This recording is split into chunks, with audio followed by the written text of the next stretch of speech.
hello, darling, and welcome to the Just Jax podcast. Hi, I'm Jax, and I help you find the can in your cat.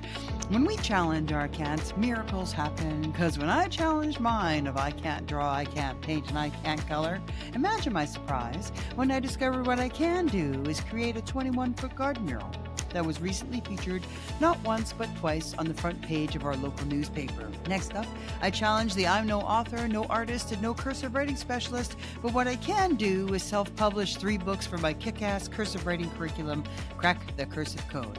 I'm a jack of all trades, but what I master at is helping ordinary people like me to do extraordinary things through laughter, tears, life-changing stories, because metaphors are my jam. Together we can find the can in your can'ts, the do's in your don'ts, and the wills in your won'ts. I'm so excited for you. Let's go.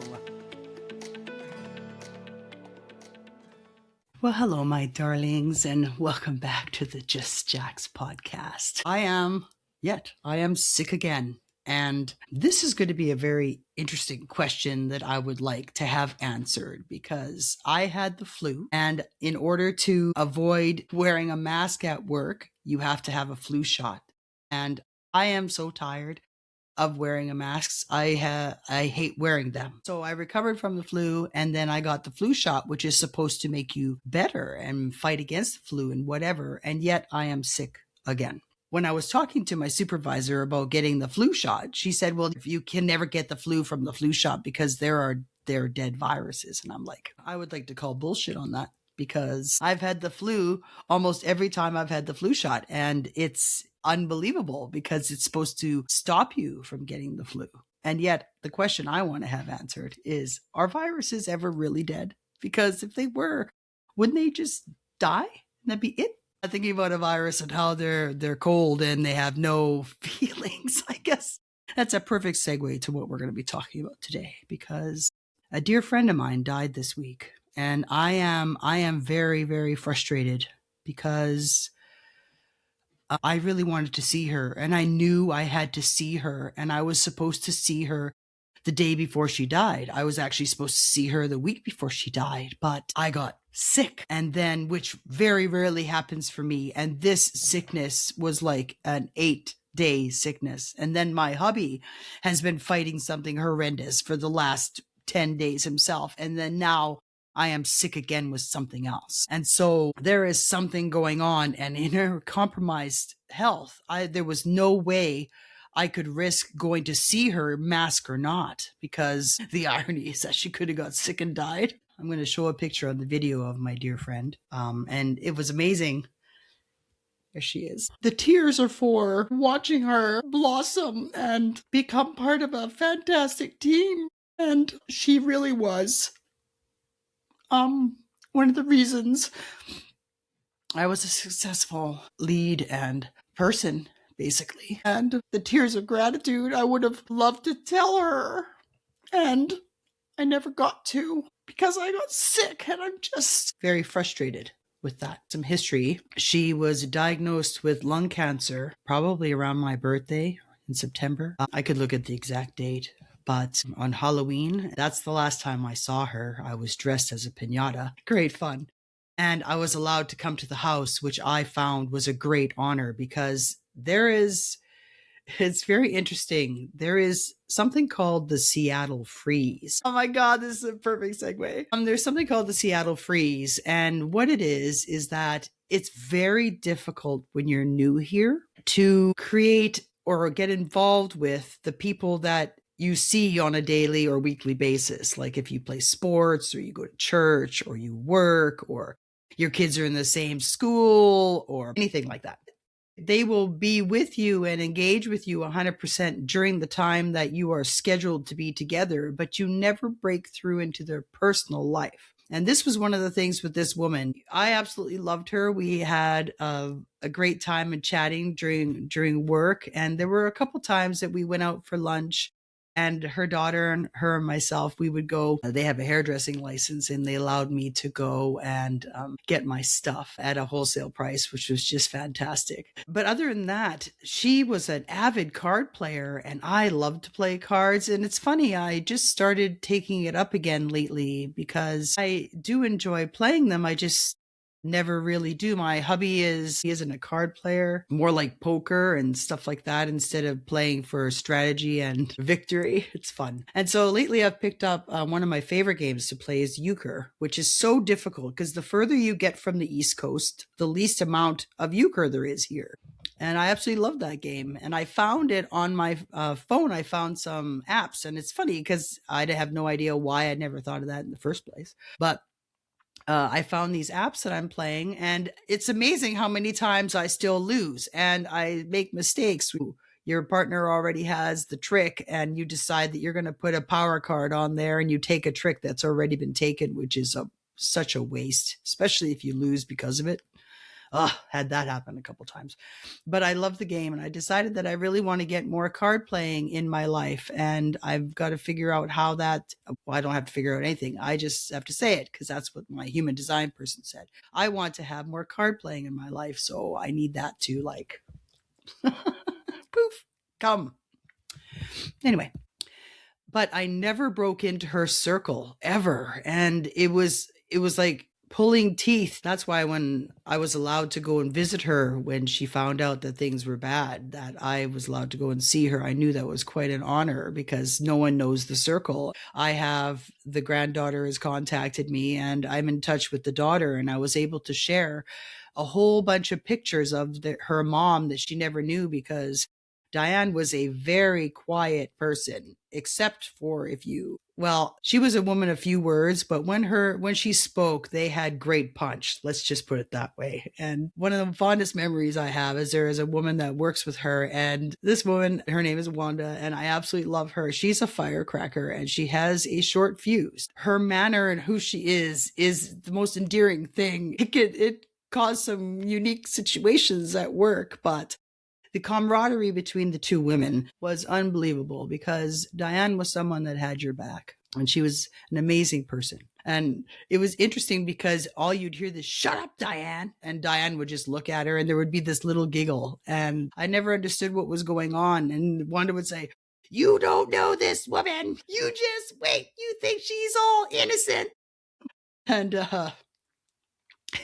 then when Wanda went on to bigger and better things, which was a perfect fit for her. And she's in that department now and super happy and able to work her job around her life, which is fantastic. When she left, I understood what she was talking about because then I got close with Diane and she would call me out on my shit, like unbelievable. And I'd go, "Shut up, Diane." And she would laugh, and it was fantastic. Even with all of that, that's what we're going to get into the topic of this episode, because that is the second person that has been close to me in my life that has died recently, I guess within a year, almost to the month. And there's been no shedding of tears or any of the side of grief. And I have a very difficult time with grief and in regards to relating to it.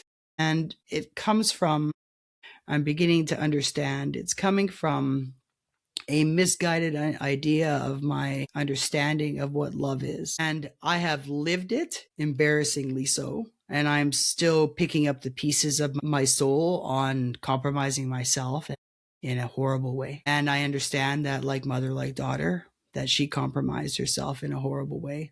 And I realized that when you care about someone like that, it's almost like a Disney princess, or I don't know, some kind of Hallmark movie where you're going to do everything you can to be with this person. The only problem is that they are the wrong person for you. And there is nothing that could stop that. I was in a relationship before this one, and it was horrible because I lost my friends. I lost my dignity. I lost a piece of myself, and I lost relationship with my kids over it, everything like that. Basically, I did the exact same thing my mom did. And I guess that's why for me, it's having a closed heart, and it comes across as being a cold-hearted bitch. And I don't know, maybe I'm like the Tin Man from The Wizard of Oz or Wicked. It's very difficult for me to get connected or attached because the one time I did it like that, I nearly destroyed myself, and my mom did the same thing to her. I really feel that I should be sad that I've lost these people that were important to me. They were someone that I could really rely on. They believed the best in me. They were there for me in ways that many people would never understand. And so it's tough when they leave, and I will never get to speak to them or tell them what I'm feeling, that there's nothing here other than when I speak of them to other people and what they've done for me from a place of gratitude. But I feel like there's something broken or disconnected, maybe a better word, because I feel like one of these heroines in a Hallmark movie, that my heart is closed and I have no heart for Christmas. Like that I have a life here in the States and I go back home at Christmas time, blah, blah, blah. That'd be complicated considering that my current husband is here. But it's just ripe for a Christmas movie. But I guess that's where I know that through this experience, one of the strengths that I have is to stay the fuck out of grief counseling or dealing with anyone who has grief. Because in my mind, my brain is trained to take something negative and turn it into the positive, especially if it's that heavy. Maybe that's why the grief is different for me, because I process it. I guess the only thing is that if, like my current husband, if something happened to him, that would be a test. And my boys, that would be a test. But it's tough because they also live there. So I'm not in their lives. So if they're gone, my life doesn't change. And that was the problem with Diane too, because 8 months ago, I moved apartments and I never saw her very much. And then I tried to do something and got scolded because I wanted to go and have a visit with her right at the beginning of my shift. And so I never went there very much. And then I got to work from home, where I very rarely go there now at all. Maybe once a month, maybe twice a month now I have to go to the clinics. And that's fine by me. It's fascinating. I thought I was a very social person. And I wonder if I had to have the social aspect because I needed the validation in some way. But I'm finding now that I'm okay with just being home all day, and I could be home all week and not go out. And I found that very fascinating because I always thought I had to go this and do this. And maybe I need to work on my energy level a little, but it's been pretty good just relaxing. It's almost like the dormancy before something blooms type of thing, or the cocoon before the butterfly comes in, one or the other. Either metaphor works. But I realize now that for me, I've known about myself is that when people are going through some type of grief, I'm the last person to talk to until you're at the point where you want to have that conversation to look at a different side of it. Cause maybe that's the cold-hearted bitch, the Tin Man, whatever you want to call it. I just know that for me, grief is something at this time that I have had no experience with. And that's, to me, is a tough one because I've lost my brother. I've lost my grandparents. I've lost my ex-husband, who was a dear man. And I lost now this woman who was very influential and was a rock for me when I was very unsteady. And she helped me steady. And we used to have fantastic conversations. And she's gone. And yet the only tears I've shed are the one I've talked to you. And for some, that's a cold-hearted approach. And I understand that. And that's why in this world, I'm beginning to understand that there's a spectrum of things because this world has everything in it. So if there's everything, if there's a shade of blue, you're going to have the lightest blue to the darkest blue. And when you compare them, they look like they're almost black and white, but they're still labeled as blue. So for me, if you're looking at the grief scale, I'm closer to the darker blue. Does that make me bad or wrong? No, it just means that I know my place and I'm very open with people. Like we had a woman at work. She was married for 40 years and her husband passed and she was grieving. And what I did is I gathered together a group and made potlucks and like as in for food for her to deliver. I got a GoFundMe and that's what I could do. I could help her with her physical needs, but in regards to her emotional needs. And I told her, I said, I suck at grieving. I have no experience with that. I can help in other ways. And she just looked at me. She goes, well, thank you. Because then I know, right? Because I'm just like, I'm sorry. And so it'll be interesting when my parents pass. Like I have no idea if my dad's even alive still because the woman that used to report to my mother, they're no longer speaking. So we have no, I guess I would get contacted by her if he was dead. Doesn't that sound cold? See? And my mom, I will grieve my mom, and I will wish there was times I could call her for certain things, but the woman who she is and how she's handled certain complications in our relationship have been scarring. And you can tattoo over a scar. I've seen that, and they've done some fantastic work with that. And to me, that's what I want to do. I no longer want to be defined by my scar. And as long as she is here, that scar keeps happening because I had a conversation, like I told in my last episode, with my son, and my older son believes what my mom believes. And I have no idea how to fight that. Me being away has helped continue it. And I really want to make that happen. I haven't really put as much energy into it as I did before. And maybe it's time to start now and start believing that life could be for me, because I really want to get closer with my kids and start creating the memories that they can have with us as a family instead of the childhood ones. We have adult ones. And I'm the one to create that, and I'm really good at that. And it's time to do that with my boys, as difficult as that will be, because my soul's going to take a bit of a beating, only because I have failed them in ways. And yes, I understand that I did fantastic in others, and that part is clear. And I'm happy with what I excelled at, but there were certain things that I failed at. And the only gift I can give to my son is an ability to say what he has to say and let us move on and be the exact opposite of my mother and own my shit. So that is the legacy I want. I've given that legacy to my younger son, and that's why we have a relationship, because if there is something in my past that bothers him, he has the license to express himself. And he has done that. There's been situations where they'll talk about something and he'll zing me with something I've done in the past, like how many times I've been married or all the other things. And I just sit there and let him say what he needs to say, because those things are true about me. Why is it necessary to bring it up? We could have that discussion later. But I also understand that it's his way to get his feelings out, because the only thing I can do is to allow him to get all of those things out. Because then I've given him the greatest gift I can give him, is freedom from his childhood, from my perspective. Any way that I held him back, made him feel small, anything like that. I want him to become the man he was meant to be. And I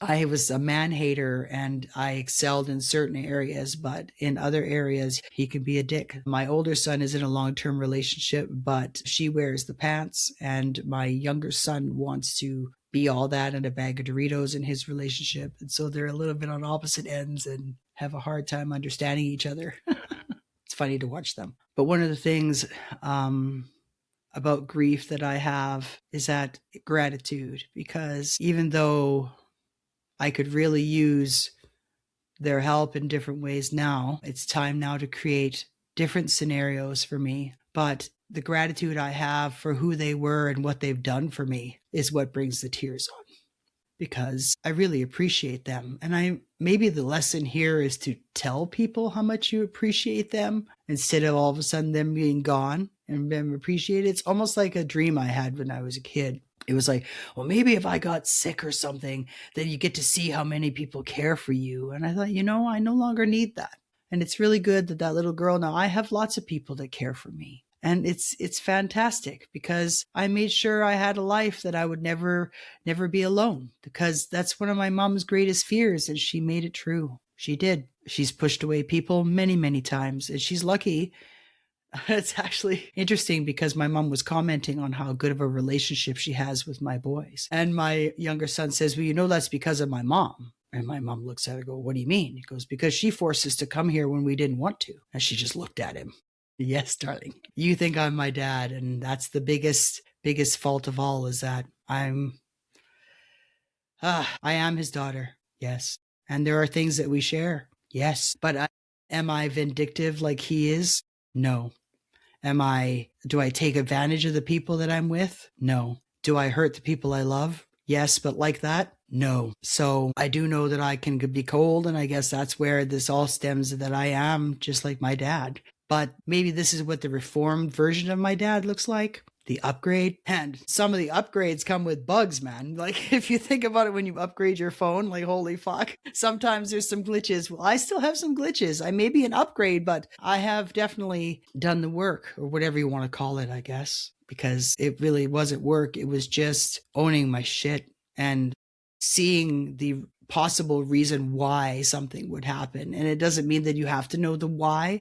It just, for me, if I can see the lesson in it, I look for the lesson as soon as possible, because then I pass by all of that wasteless, useless bullshit of worrying about it or dealing with it, or I did this or whatever. I want to understand why this is happening. In regards to the missing her and why I'm sick, what the lesson is for me, that I need to let people know how I feel about them. And that's a tough one, because I can say it in words, but my actions are very different because I'm distant, right? So it's tough to share what my feelings would be, because if you look at me on the outside, I have no grief possibilities at all. I was talking about her yesterday to my husband and I broke down and cried. Yes. Again, because I was talking about how fantastic she was. And it was great. I shared all the pictures with her daughter of the recent ones. And it was great because they have, if they're going to do a slideshow, they now have some really awesome pictures. Unfortunately, it's going to be of us in costumes and such, because that's what they were all there. But it was amazing to see her come out of her shell. And I realized that for me and my ability of who I am and how bright I am, is that I have a responsibility. And that's why I took the flu shot and went to work, because I was in a Christmas costume and I needed to let people know that it's time for everybody to wake up and have some fun at work and enjoy being at work and building a team. You're with these people the majority of your life. And why not enjoy it? Make it a safe space to be. And I love to do that. I feel like I'm kind of either the gold in that Japanese pottery where you kind of glue them all together, or the solder in stained glass, one or the other, where you get these pieces that would never be seen together, but you solder them into something that could be absolutely beautiful. And that's what I want to do. I love doing that. And I found a person like Diane, and I have found a couple people in my team now, and they are just fantastic. I love my team. They are really good people. And so, and I am blessed because I have surrounded myself. And that's how I know that I'm a reformed version of my dad, because my dad is dying alone with nobody around him, no family, and they live in the city. One of my boys lives 2 miles away from where my dad is. And my older son used to live a mile away from where my dad is. And they went to see him for a while. And then my mom no longer wanted to see him. She said, I don't know, she was done healing or whatever. I have no idea.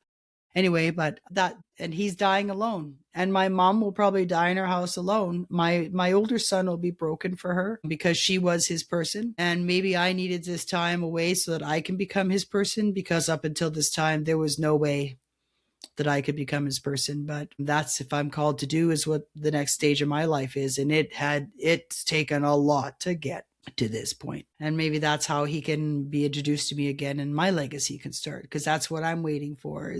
And I never really wanted that before, but I do now. And I need to start building that in my heart, because it's gone dormant for the last little while. I haven't really thought about what I wanted or anything, although I have been sick for close to 3 weeks now. That could have something to do with it. But I know that there's a shift coming, because if you look at the room that I'm in, this used to be the spare bedroom, and we moved the spare bed into the room over there. When you look behind me, you will see that this place looks like a storage closet, and I've never been able to jacksify it. I just had a real terrible time doing it, and I never realized it until this morning that this never was to be my office. I have a room that's beautifully decorated over there that is my office. I have pictures and all that kind of stuff. It became my guest room because I moved everything in here, because I have a pseudo podcast studio that I have over there. But now I realize that what I'm going to do is bring a second desk and move my office back into my office, because it's time for me to be in my creative space. And this is going to become my storage dress room. It's kind of complicated to say. And that will become the spare bedroom again. And I'm very excited about that, because it's time now to have a room that I feel good in and that expresses myself. And this is a closet. And that's perfectly okay, because I had no idea that I needed that until just this morning. So I'm excited about that. My hubby might not be that excited, because to move all 3 rooms like that is going to be quite a bit of work, and neither one of us feel like it at the moment. But that's totally okay, because it's going to happen when I start to feel good. Maybe we'll do it for over Christmas or New Year's or something like that. But we will figure it out. I guess the message I want to leave with you is the one that I have been fighting my entire life. And it's the question my mother asks, why do you have to be so different? And I'm like, okay, I guess with the way I handle grief, I am different. And it's okay to be different, because like I said, with that spectrum, you could be on opposite sides of it and still be on the same spectrum and still be considered a part of the group. And I think that's what we have a problem in our world right now, is that we're seeing it as a comparison instead of how they're part of the same group. And maybe it gives you license for you that in an area where you find that you're different. For me, I think it's because of some of the stuff I have in my background that I maybe still need to do some more work around, and maybe not. I fail to see how this is a good thing. Although when I was at a workshop, when I saw this woman that was going through a very hard time grieving, I turned around and had a day where I was like that too. But it's a day, and that's where I find that it can be so easy to judge on how people process things, and especially how people handle grief, because everybody handles it differently. Do I have any judgment? I have a misunderstanding, I guess, because especially if it beats the person up and it takes them out of the life that they're in. I don't know. I don't even know how to explain it. If I try to explain myself out of being dark blue, that is just being a compromise for who I am. May I change into a lighter shade of blue? Maybe. But at this time, until that happens, I'm going to be ice cold blue. If there's something in your life that makes you different, like me, it's okay to be different. I have no idea what they could be, but maybe something that you felt that was something wrong with you. But if there's a certain character about yourself that really the only person that it hurts is me, and the people I'm involved with, because I am distant, and that is tough. But I live with the consequences of that distance as well. So and I guess maybe that's what I found out from all of this, is that it's time now to see if I can become a lighter blue, if I'm meant to, because maybe this is what I am meant to experience here, and maybe I am to become someone that is softer. Stay tuned. This is the end of our episode. You can always get a hold of me either on Facebook or Instagram, or at my email address, justjackspodcast@gmail.com.